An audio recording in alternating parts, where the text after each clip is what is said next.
Welcome to the K2 Sales Podcast. I'm your host, Karen Kelly.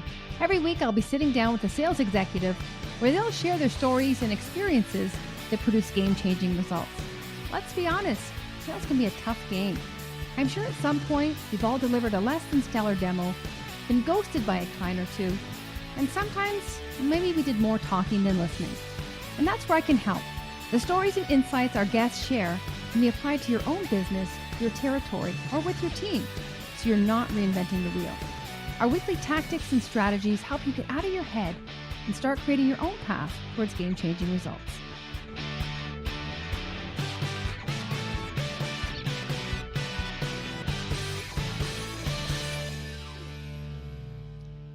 Welcome back to the K2 Sales Podcast. I'm your host, Karen Kelly. Now, I want to begin by thanking everyone who continues to download the show, subscribe to it. We are reaching thousands of people, and it's so great to see the show grow because for me, it's I'm always learning. Our message is getting reached to other countries, other continents, and it's all because of you. So thank you so much. For those of you who haven't subscribed, I encourage you to do that because it allows us to bring top LinkedIn voices on the podcast that really are doing game-changing techniques, tools, books that allow us to elevate ourselves in the profession of sales. And just to name a few, Anthony Iannarino, Todd Capone, Amy Franco, Amy Volas, Jim Irving from Northern Ireland, like people like that. And it's all because of you. So thank you so much for downloading, for giving us love. And again, I encourage you to continue doing that so our reach can grow even more. Now, most weeks I interview sales leaders, business owners, people that are at the top of their game. And the whole reason is to share what they're doing that's driving game-changing results, whether it's with themselves, their team, or what they're seeing in the industry. And there's time to time that I come on and I share what I'm seeing. And I haven't done this a while. And I really do love, these are smaller, shorter, bite-sized messages. But, I pick up so much from what my guests share, but I also pick up what's going on in my life in with my clients, and I feel that it adds value as well. Because no matter how many podcasts we listen to, books we read, sessions we go to, there's still this knowing doing gap. We're getting the content, we're retaining some of it, we're taking it in, but we're not really doing anything with it. And so as much, as the content and as the material is good, there's a mindset piece where we have to internalize it. And we have to find meaning within ourselves before we push it out to our customers, to our team, to whomever our audience is. And so today I want to talk to you about, just leading with head versus heart. And some of you might have heard this before, whether it's at, sales meetings or conversations with your team. And I'll tell you the three areas that it's come to my attention. And so when you look at signals or cues, or someone tapping you saying, hey, you might want to check in with yourself because you're too much in your head. And so the reason I'm sharing this is because, again, I am absolutely guilty of this as well.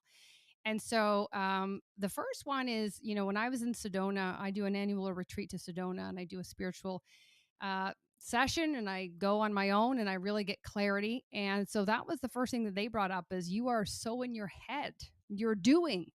And it's a reminder we're human beings, not always human doings. And so that was brought to my attention that I need to get out of my head. The second one was I was at a massage. She works at a neuroscience, and she was picking up on energy. And she said, you are so in your head here. Like you are just, and what she felt and focused was with my kids. She's like, you're just like taskmaster saying, do this, do this, do this.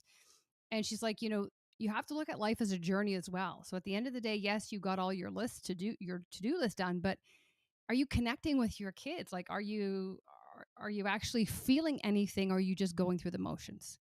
And the third one was, and I always talk about the rule of three, and this is the third one that came to me today, is we were at church and the priest actually said, this was his sermon today, was about head and heart. And I just thought, Karen, if there's no greater knocking on the door or signals, like this is it. And he said, he drew his comparison to a lot of the tech companies in Silicon Valley, and he was actually speaking with some of them, and they said that they're so heavy into the tech, into the design, that they've lost compassion, they've lost empathy, and they don't even allow their children or their grandchildren to go on technology because when you're in your head so much, And when you're focused on external drivers, you lose sight of what's important.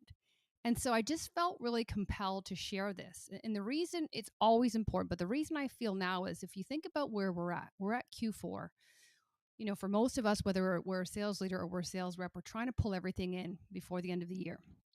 And this is where, if you think about our goal as sales professionals, we're trying to build trust with people. We're trying to connect with them. That's the absolute first thing, is just allow them to feel that, there's someone on the other end here that actually cares about them, that's leaning in to understand about them, to hear about their challenges, their priorities, to see if they're in a position to help. And if you're in your head, that's going to be very difficult to achieve. But think about the language you're using. You're very pushy. You're treating them like they're a number or a cell in an Excel box, and they feel that. So how can we really get out of our head and move into heart? And I think, if I think about a theme for this podcast of how we can do that, it's all, overarching is that awareness. Awareness is huge. And then we'll talk about ways of becoming aware. And, for me, I actually had signals, I had cues that came knocking on my door. But again, depending on how busy we are, how open we are to receive these messages, I could still have knocks and not even be aware. So the awareness is either going to be external. It could be a leader telling you. It could be a colleague, a friend, a partner, for me, a higher being, whatever. But something guiding you to say, you are so in your head. How can you move to heart? So, and if you're not getting an external, how can you just quiet the mind and tap in with yourself and say, like, where am I operating from? And you'll get the answer pretty clear. And it doesn't have to be, I'm not promoting, religion here. I'm just saying, if you can take a walk, if you can take a class, whether it's yoga, whether it's meditation, something to just quieten everything around you and allow yourself to focus inward. So I think that first step is really getting aware of when you're doing it, why you're doing it, and just being aware that in fact you are doing it.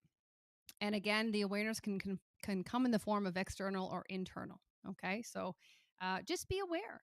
The second one is being present, and this ties in a little bit with being aware. But all we have and all we can control is in the moment, in the now. And so when we look back at past, and there might be times when we reflect on discussions we had, maybe we didn't handle ourselves in the best way with our team or our customers, but we can't control that anymore. So we have to let it go, because we don't want that to influence or fuel ourselves moving forward. So how can we just, in this moment, how can we be more present, and how can we lead with more heart? And when you think about lead with heart, it's just inviting yourself to feel, to authentically feel, and allow your actions to come through love or through feeling, versus this I have to do this and this real taskmaster to-do list. Because whoever your audience is, they're going to feel that. If you're tasking your team to do things, you're just going through the motions, boom, boom, boom, they're going to feel that. And they might do it, but begrudgingly.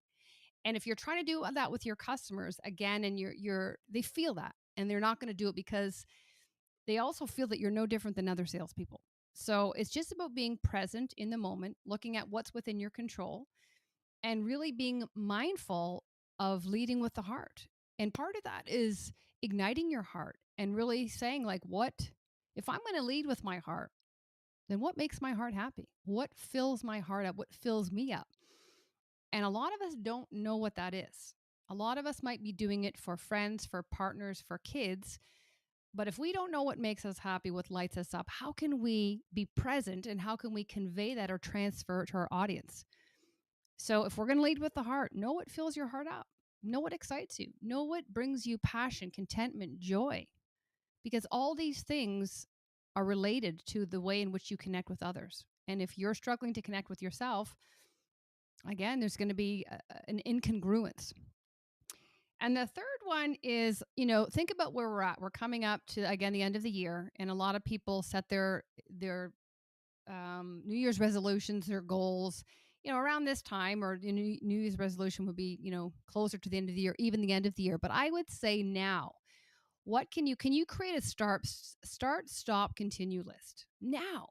And the reason now is because we have a good 6 weeks to start automating this, really creating these new neural pathways, these new habits that when the calendar changes and people are just starting it, we're well into it. We're in the automation where we've got solid habits that are allowing us to be present, that are allowing us to make choices that are intentional. And so that will benefit us, our customers, our team, those around us. But don't wait.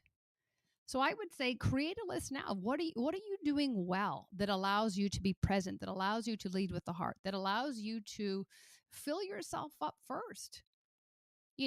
At the end of the day, we can achieve these results. We can achieve or exceed quota. But the journey, it, do you not want an enjoyable journey? Or do you want to say, I got 110% to plan, but it sucked every moment of it? I was under so much anxiety, so much stress. I didn't see my family or friends. Like, you got to look at the big picture. Is that going to fill you up at the end of the day? And so, how can you balance the journey?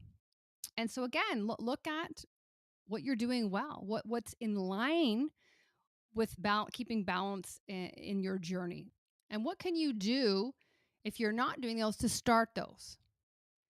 The next one is stop. What are you doing that you're aware because you've heightened your awareness and you're kind of reflecting on the last 10 months? What do you not want to do anymore? What is not serving you? And part of it might be I'm in my head too much. I'm a doer and I'm not doing things empathetically. I'm not compassionate even with myself. Are you graceful with yourself, or do you beat yourself up when you make a mistake? Okay? So really just, what do I want to stop doing that doesn't serve me? And even if you can't think of anything, reach out to a safe network of people, close friends, family, and say, like, what do I do that you're picking up on or that annoys you that I may not be aware of?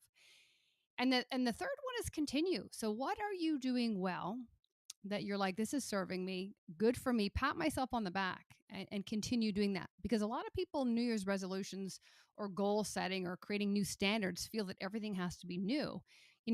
Before you even go into this exercise, there's a huge opportunity to reflect and say, hang on a minute, what am I doing well that I want to continue? It's not all bad. And I think celebrate that you've continued to do that. And there's a reason, why you're doing it, because it's in line with who you are. And it's allowing you to show up authentically with with to yourself, and then ultimately with your audience. So, in summary, if we want to get out of our head and more into our heart, we need to really look at the awareness piece. And one last thing is, listen to the language we're using. I have to do this. I got to do this. And it's almost angry language. And how can you soften it? I get to do this. I get to go for a run. I get to take my kid to daycare. I get to go for a walk. I get to meet with my team, albeit Zoom, but I get to meet with them because I have a team. I don't have churn. And just flipping the language, because that in itself moves from head to heart. And language is so important. And so, just to summarize, again, moving from head to heart to really allow us to have authentic, meaningful, humanized conversations with our team, with our customers. It all starts within ourselves. Because if we are coming from a depleted void, unsure of what fills us up, of joy, a depletion of love, that's what you're putting out there. And that's why you're getting the poor conversion rates. You're leading with numbers and trying to get numbers and opportunities across the line, not people. We're trying to help people solve problems. Do you think they're going to respond if you are leading from the head and just, pumping out numbers and volume? No, they feel that. So, I think the desperation element is high now. And I think it's incumbent upon ourselves and sales leaders, instead of hitting the more button, hit the how button and show them. And show them with empathy, with compassion. And you lead with the heart. And that will follow suit and translate and transfer to your team. So in quick summary, what can you do? Heighten your awareness. Are you getting external cues that are reminders to you? Get out of your head and lead more with the heart. Move people. People remember always how you made them feel. The second one is, are you present? All we can control is the present. Are we allowing the past mistakes, decision choices influence the present? Are we thinking too much in the future? Okay, all we have is the now. And when we're in the now, we're open. We're open to receiving message. So stay present. And the third area is look at a start, stop, continue list now. Don't wait till the new year. Get in front of it. What do we want to start doing? What do we want to stop doing? And what do we want to continue doing that is going to allow us to be our best self and really get clear on what is meaningful to us? Because if we don't know what's meaningful, if we don't know how to get in our heart and stay in our heart, then we're not going to do it, and then we can't repeat it, and we're just doing such a disservice to those around us because we're sounding and looking like everyone else. So by moving from head to heart, we become a pattern interrupt, because what we're doing is we're creating an experience for our customer, our team, that's unlike anything else. We're actually humans showing up. And it's very trite and overplayed to say people buy from people they know, like, and trust, but it's true. And so if you don't know what you like, if you can't trust yourself, and if you don't love yourself, or you're not leading from the heart, how can you expect your audience to do the same? They won't. So what I would invite you to do is just, take these three things. They're quick hits, and let us know, how it worked out. Is there one that stood out more from the other? Might be a great opportunity, sales leaders, to try this with your team. But again, model the behavior. What are you doing to, show your vulnerability, that you're willing to roll up your sleeves and do this too? And would love to hear the results. Thanks for tuning in. Stay tuned for what's coming up with the K2 Performance Consulting. We are launching our online subscription sales training for both sales leaders and sales reps in the next few weeks. It's called the K2 Sales Academy, and we will include links in the show notes. So thanks for watching, everybody, and we'll see you next time.